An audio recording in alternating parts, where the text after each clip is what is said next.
नमस्कार साथियों, प्रताप क्लासेस के यूट्यूब प्लेटफॉर्म पर आपका हार्दिक स्वागत है। तो एनसीईआरटी बुक्स कक्षा 7 हमारी हिस्ट्री की चल रही है, जिसमें हमारे अतीत सेकंड का हम जो है चर्चा कर रहे थे।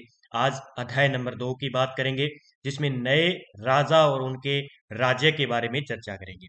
पहले हमने पढ़ा था कि जो प्रारंभिक कथन था, हजारों वर्षों के दौरान हुए परिवर्तनों की पड़ताल के बारे में चर्चा की कि मध्यकाल में जो विदेशी शब्द था वो कहाँ से आया था, और पहले मानचित्र किस प्रकार बनाया गया था, दूसरा मानचित्र प्रकार बनाया गया था।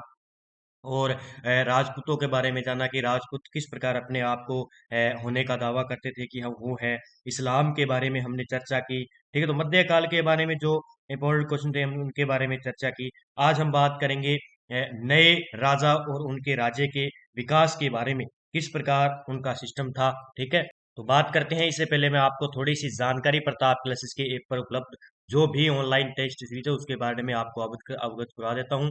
देखिए, सीटीटी एग्जाम और रीट लेवल सेकंड के लिए स्पेशल हमने एनसीईआरटी बुक्स, कोई जरूरी नहीं है कि सीटीटी एग्जाम और रीट लेवल सेकंड के लिए ही हो। कोई भी आप एग्जाम की तैयारी कर रहे हो उनके लिए महत्वपूर्ण है। फर्स्ट ग्रेड है, सेकंड ग्रेड है, राजस्थान पुलिस की तैयारी कर रहे हो या सेंट्रल लेवल की तैयारी कर रहे हो, तो सामाजिक अध्ययन की जितनी भी बुकें हैं कक्षा 6 से 10 तक आपको जो है नवीनतम संस्करण के साथ में मात्र 100 रुपए में ऑनलाइन टेस्ट सीरीज उपलब्ध हो जाएगी। ठीक है, तो प्रताप क्लासेस के ऐप को डाउनलोड करना है। संपूर्ण विज्ञान, चाहे आप सीईटी आगामी जो एग्जाम होगा और एलडीसी की तैयारी कर रहे हैं, पटवारी की तैयारी कर रही है, कांस्टेबल में कुछ साइंस के क्वेश्चन पूछे जाते हैं, अन्य जो भी साइंस के टॉपिक डाले जाते हैं, जैसे फर्स्ट ग्रेड में साइंस है, तो उनके लिए रासायनिक विज्ञान, भौतिक विज्ञान और जीव विज्ञान तीनों का कॉम्बो एक मात्र आपको 100 रुपए में टेस्ट सीरीज मिल जाएगी। और ऑल एग्जाम 2023 का आप करंट पढ़ना चाहते हो तो आपको इंडिया और वर्ल्ड का करंट मिल जाएगा मात्र 50 रुपए में। और सूचना साहित्य के जो विद्यार्थी तैयारी करें उनके लिए अंतर्राष्ट्रीय, राष्ट्रीय और राजस्थान करंट की उपलब्ध टेस्ट सीरीज है। और आरपीएससी व आरएसएमएससी द्वारा पूछे गए प्रीवियस क्वेश्चन की टेस्ट सीरीज है, और राजस्थान पुलिस की टेस्ट सीरीज है। इसी के साथ में आपके साथ में चर्चा करूं तो फर्स्ट ग्रेड जो साथी तैयारी कर रहे हैं स्कूल व्याख्याता की, उनके लिए स्पेसिफिक हमने समसामयिकी करंट अफेयर्स 2024 यानी भारत और राजस्थान का करंट अफेयर्स यानी दोनों का कॉम्बो जो है आपको इसमें मिलने वाला है। ऑनलाइन टेस्ट सीरीज मिलेगी, यानी जो फर्स्ट ग्रेड के अंदर आपको फर्स्ट पेपर के अंदर टॉपिक दिए हुए हैं उनकी ही आपको टेस्ट सीरीज इसमें उपलब्ध हो रही है। टॉपिक वाइज अच्छे तरीके से पढ़ें और 100 रुपए क्योंकि महत्वपूर्ण होते हैं, क्योंकि 10 प्रश्न आते हैं फर्स्ट ग्रेड में, 10 से 12 प्रश्न जो है करंट के आते हैं, तो आपके लिए महत्वपूर्ण है। तो अच्छे तरीके से अभी से लग जाए, क्योंकि 6 या 7 महीने में, 6 महीने में जो फर्स्ट ग्रेड की वैकेंसी आने ही आने वाली है। ठीक है, और इसी के साथ में थोड़ी सी चर्चा करूं तो भारतीय राज्य व्यवस्था, आपको पता है कि इंडियन पॉलिटी से संबंधित तो कोई भी एग्जाम हो, स्कूल व्याख्याता है, वरिष्ठ अध्यापक है, जैसे पीटीआई है, राजस्थान पुलिस है, सीईटी है, रीट है, पटवार है, एलडीसी है, सेंट्रल लेवल में पॉलिटी के प्रश्न आते ही आते हैं और बार बार पूछे जाते हैं। तो हमने एक स्पेशल मुहिम ऑनलाइन टेस्ट सीरीज आपको टॉपिक वाइज दी जा रही है, जिसमें हमें 1773 से लेकर हम बात करेंगे पूरे लास्ट एंड तक, टॉपिक वाइज आपको दिया जा रहा है, मात्र 100 रुपए में आप इसे ले सकते हैं। तो बात करते हैं आज के महत्वपूर्ण प्रश्नों की। तो प्रश्न नंबर पहला है कि दक्कन के राष्ट्रकूट किनके सामंत थे। दक्कन का पठार आपने देखा होगा, मैप में देख रहे हो, तो वहां के जो दक्कन के राष्ट्रकूट थे वो किसके सामंत थे। पहले बहुत ही अच्छा प्रश्न है। तो ये कर्नाटक के जो चालुक्य वंश थे उनके क्या थे, ये सामंत थे। याद रखना है कौन है, राष्ट्रकूट वंश। ठीक है, मुख्य तिथि की बात करते हैं। देखिए दोस्त, 2 नंबर प्रश्न की बात करते हैं। क्वेश्चन नंबर 2 देखिए, चोल काल में वेटी शब्द किस लिए प्रयुक्त हुआ था। अब सीईटी जो सीटेट एग्जाम है उसमें हूबहू इसी प्रकार के प्रश्न देखने को मिलेंगे, 40 प्रश्न आएंगे और इसी को देखने मिलेंगे। रीट में ऐसे ही प्रश्न देखने को मिलेंगे आपको। देखिए, जो कर जो नगद राशि के रूप में वसूली जाती थी, कर जो जबरन श्रम के रूप में लिया जाता था, क्या वेटी शब्द था। कर जो उत्पादन में हिस्से के रूप में लिया जाता था, कर जो स्वेच्छा से लोगों के द्वारा राजा को भेंट किया जाता था। तो इसमें हमें बताना है कि ये वेटी शब्द क्या है।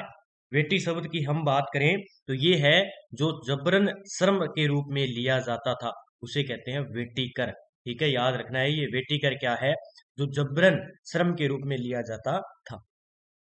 देखिए, चोल काल में वेटी शब्द का प्रयोग जबरन श्रम के रूप में लिए जाने वाले कर के लिए किया जाता था। ठीक है, फिर देखिए प्रश्न नंबर 3, एलोरा की गुफा, बार बार कांस्टेबल में, प्रत्येक कांस्टेबल एग्जाम में हुआ है, आगे भी आएगा।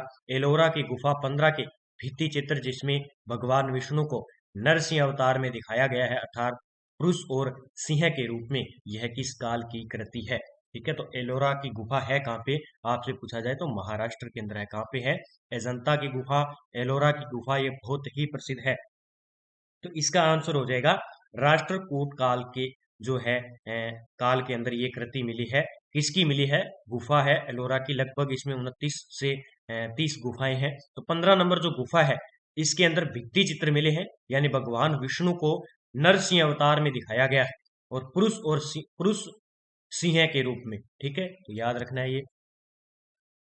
एलोरा की गुफाओं मंदिरों का निर्माण राष्ट्रकूट वंश के शासकों के द्वारा किया गया था, जो कि वर्तमान महाराष्ट्र के औरंगाबाद में स्थित है। यहाँ कुल 34 गुफाएं, मैंने बताया था 34 गुफाएं हैं, जिसमें से 12 बौद्ध गुफाएं, 17 हिंदू गुफाएं, 5 जैन गुफाएं हैं। ये गुफाएं अपने निर्माण काल की धार्मिक सौहार्द की दर्शाती है। याद रखना, टोटल कितनी है? 34 है, जिसमें से 12 बौद्ध गुफाएं हैं, 17 हिंदू और 5 जैन गुफाएं, क्योंकि प्रश्न पूछा जा सकता है। फिर देखिए, कल्हण की रचना के द्वारा हमें किस क्षेत्र के राजाओं का इतिहास का पता चलता है? कल्हण की रचना कौन सी है? राज तिरंगणी। कौन सी? राज तिरंगणी से हमें किस क्षेत्र के बारे में जानकारी मिलती है? बहुत ही अच्छा प्रश्न है। तो ये कश्मीर के राजाओं का जो है वर्णन मिलता है किसके? कल्हण की रचना है राज तिरंगणी के अंदर। मुख्य तथ्य की बात करते हैं। देखिए, कल्हण द्वारा रचित राज तिरंगणी एक बृहद संस्कृत महाकाव्य है, जिसमें कश्मीर पर शासन करने वाले राजाओं का इतिहास दर्ज है। कल्हण ने अपना वृत्तांत लिखने के लिए शिलालेखों, दस्तावेजों, प्रत्यक्षदर्शियों के वर्णन और पहले के इतिहास समेत सभी तरह के स्रोतों का इस्तेमाल किया गया है।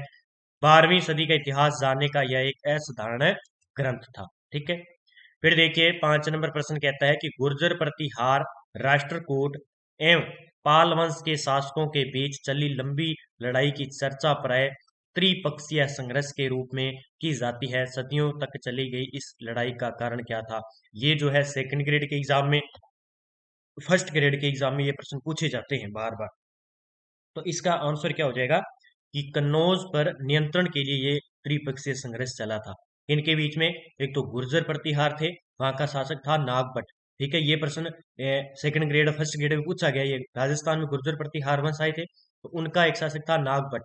नागभट्ट था और राष्ट्रकूट वंश थे। ये तीनों को पूछा जाता है कि त्रिपक्षीय संघर्ष में कौन कौन थे? तो गुर्जर थे, राष्ट्रकूट थे और पाल वंश थे। ठीक है, ये किसके लिए मतलब संघर्ष कर रहे थे?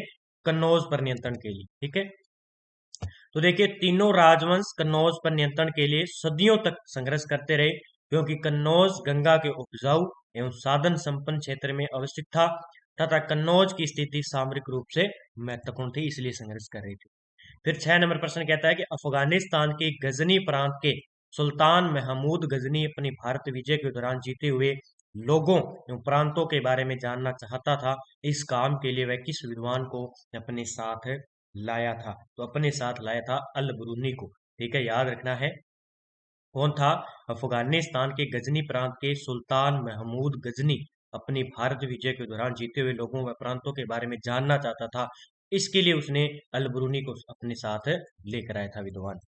फिर देखिए, सुल्तान महमूद अपने द्वारा जीते गए लोगों के बारे में भी कई बातें जानना चाहता था और उसने अल बरूनी नामक एक विद्वान को इस उपमहाद्वीप का लेखा जोखा लिखने का काम सौंपा। अरबी भाषा में लिखी गई इस कृति किताब उल अल हिंद, याद रखना आपको ये कृषि ठीक इसकी है, अल बरूनी की है, आज भी इतिहासकारों के लिए महत्वपूर्ण स्रोत है। याद रखना है, आपसे पूछा जाए कि किताब अल हिंद पुस्तक किसकी है? अल बरूनी की है। ठीक है, याद रखना है। फिर देखिए, चोल किसके सामंत थे? इस प्रकार के प्रश्न बार बार पूछे जाते हैं। चोल किसके सामंत थे? तो चोल थे पल्लवों के। पल्लवों के सामंत थे कौन है? चोल। ठीक है, देखिए मुख्य तथ्य की बात करते हैं। चोल पल्लवों के सामंत थे। चोल वंश के शासक राजेंद्र प्रथम ने गंगा घाटी, श्रीलंका, दक्षिण पूर्व एशिया के देशों तक अपने साम्राज्य के विस्तार व सुरक्षा के लिए एक विशाल नौसेना का निर्माण किया तथा बंगाल की खाड़ी को चोल झील के रूप में परिवर्तित कर दिया। ठीक है, तो ये थोड़ा सा आपको याद रखना, चोल किसके सामंत थे? पल्लवों के सामंत थे। फिर देखिए 8 नंबर, तंजावुर के बृहदीश्वर मंदिर का निर्माण किस चोल शासक के द्वारा करवाया गया था? मोस्ट क्वेश्चन है ये कांस्टेबल के लिए।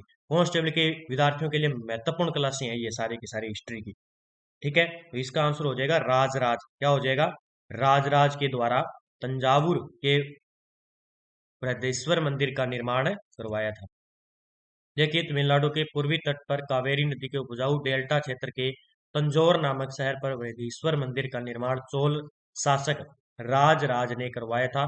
यह मंदिर भारतीय वास्तुकला व शिल्पकला का अद्भुत उदाहरण है। तो याद रखना है, ये जो बृहदेश्वर मंदिर है इसका निर्माण किसने करवाया था? राजराज ने। यह है कहाँ पे? तंजौर नामक शहर में, तमिलनाडु की। फिर देखिए, गंग इकोड क्या है? गंग इकोड चोलपुरम की स्थापना निम्न में से किस चोल शासक ने की थी? गंग इकोड चोलपुरम की स्थापना किसके द्वारा की जाती है? राजेंद्र प्रथम के द्वारा की गई थी। याद रखना है, ये बार बार एग्जाम में पूछे जाते हैं। फिर देखिए, गंग इकोड चोलपुरम चोल वंश के प्रतापी राजा राजेंद्र प्रथम की राजधानी थी।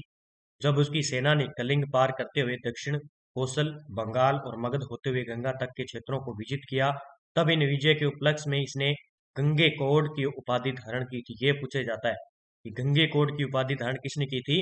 तो राजेंद्र प्रथम के द्वारा की गई थी। और गंग ईकोड चौलपुरम गंगा विजयी चोल का नगर इसे कहते हैं, की स्थापना की थी।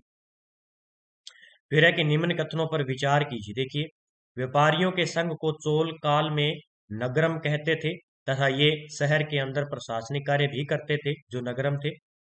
चोल काल के स्थानीय स्वशासन की जानकारी उत्तर मेरूर अभिलेख से जो है प्राप्त होती है। क्या ये बिल्कुल कथन सही है? तो इसमें हो जाएगा 1 और 2 दोनों बिल्कुल कथन है सही हो जाएंगे। ठीक है, तो दोनों कथन क्या हो जाएंगे? सही हो जाएंगे। देखिए, बात करते हैं हम। चोल काल से संबंधित स्थानीय स्वशासन की जानकारी हमें परांतक फर्स्ट के उत्तर मेरूर अभिलेख से प्राप्त होती है। याद रखना है, ये चोल काल की जो भी स्थानीय स्वशासन की जानकारी है वो कहाँ से मिलती है? उत्तर मेरूर अभिलेख से प्राप्त होती है, जो कि तमिलनाडु में अवस्थित है। चोल कालीन विशेषताओं पर विचार कीजिए। बहुत ही अच्छा प्रश्न है। चोल कालीन विशेषताओं पर हमें विचार करना है। चोल कालीन मंदिर आर्थिक, सामाजिक और सांस्कृतिक जीवन के केंद्र थे। सही है। मंदिर के साथ जुड़े शिल्पों में सबसे विशिष्ट तथा कांस्य प्रतिमाएं बनाने का काम है। सही है। चोल कांस्य प्रतिमा संसार के सबसे उत्कृष्ट प्रतिमा में गिनी जाती है। ठीक है, तो ये तीनों जो है बिल्कुल कथन सही हो जाएंगे। डी नंबर इसका आंसर हो जाएगा 1, 2 और 3। तो देखिए, शिव के तांडव स्वरूप को दर्शाने वाली महान नटराज की मूर्ति चोल काल की काश्य प्रतिमाओं के उत्कृष्टता को प्रदर्शित करती है। ठीक है, आगे देखिए, चोल काल के संबंध में नीचे दिए गए कथनों पर विचार कीजिए। चोल काल के अंदर हम बात करें तो चोल काल में किसानों की बस्तियों को उर कहा जाता था। बिल्कुल सही है। याद रखना है, चोल काल में किसानों की बस्तियों को उर कहा जाता था, जो कि सिंचित खेती के कारण बहुत समृद्ध हो गई थी। गांवों के समूह को नाडू कहा जाता था तथा नाडू न्याय करने और कर वसूलने जैसे प्रशासनिक कार्य करते थे। तो ये बिल्कुल सही हो जाएगा। 1 और 2 दोनों याद रखना है। चोल काल में किसानों की बस्तियां उर कहलाती थी, गांव के समूह को नाडू कहते थे। दोनों पॉइंट याद रखने हैं आपको, इसी प्रकार सत्य असत्य में मिलेंगे। ठीक है, तो इसका आंसर की बात करेंगे। इसका आंसर जो हो जाएगा, इसका आंसर दोनों सही हो जाएंगे। ठीक है, आगे बात करते हैं। देखिए, निम्नलिखित युग्मों में से कौन से युग्म सही सुमेलित नहीं है? सही सुमेलित इनमें से नहीं है। देखिए, बेल बेलन वगई ये क्या था? ब्रह्मोदय क्या था? सालाभोग क्या था? पल्लीचमदम क्या था? और देवदान क्या था? देवदान तिरुन मट्टुकानी, ये जो है दक्षिण भारत के नाम है, इसलिए थोड़े से हमें जो है टफ लग रहे हैं याद करने में। ठीक है, तो इसमें हम बात करें तो इसमें देखिए, एक तो 4 नंबर बिल्कुल गलत हो जाएगा। ठीक है, जो ये है ना, पल्ली पल्लीचंदम, ठीक है, ये जैन संस्थानों को दान दी गई भूमि को कहते थे। ठीक है, और जो दूसरी है इसमें 4 और 5 गलत है। देवदान जो तिरुन मट्टुकानी है, ये होती थी मंदिरों को उपहार में दी गई। ठीक है, ये तो जैन वाली तो है ये, और ये हो जाएगा ये। ठीक है, तो इस प्रकार था ये। इसका आंसर हो जाएगा 4 और 5। ठीक है, तो मैंने थोड़ा सा बता दिया आपको। आगे बात करते हैं, राजतरंगिणी किसके द्वारा लिखी गई है? तो कल्हड़ की हमने बात की थी, जिसमें जम्मू कश्मीर के बारे में लिखा हुआ है। पृथ्वीराज तृतीय और मोहम्मद गौरी के बीच में युद्ध कब लड़ा गया था? इनके बीच में युद्ध लड़ा गया था 1191 से लेकर 1192 के बीच में। ठीक है, याद रखना है, ये युद्ध फिर देखिए दंती दुर्ग कौन था। दंती दुर्ग की बात करें तो ये राष्ट्रकूट का एक प्रधान था। ठीक है, तो आज के इतने ही महत्वपूर्ण इस टॉपिक से क्वेश्चन बन रहे थे, मैंने आपको उपलब्ध करवा दिया, आपके एग्जाम के लिए महत्वपूर्ण है। सभी साथी वीडियो को लाइक करें, शेयर करें, और चैनल पर नए हो तो चैनल को सब्सक्राइब कर लें, ताकि आपको इस प्रकार की जो भी हम एनसीईआरटी बुक्स की यूट्यूब पर वीडियो अपलोड करते हैं आपके पास नोटिफिकेशन शो हो जाएगा। ठीक है, तो बेल आइकन का घंटा जरूर दबाने लेना, और साथ साथ में वीडियो को लाइक करें, शेयर करें, और प्रताप क्लासेस पर एनसीईआरटी की आपको टेस्ट सीरीज मिल रही है, वो अच्छे तरीके से ज्वाइन करो, और अच्छे तरीके से 6 महीने पहले आप अच्छी तरीके से तैयारी करें। जय हिंद, जय भारत दोस्तों, मिलते हैं अगली वीडियो के साथ।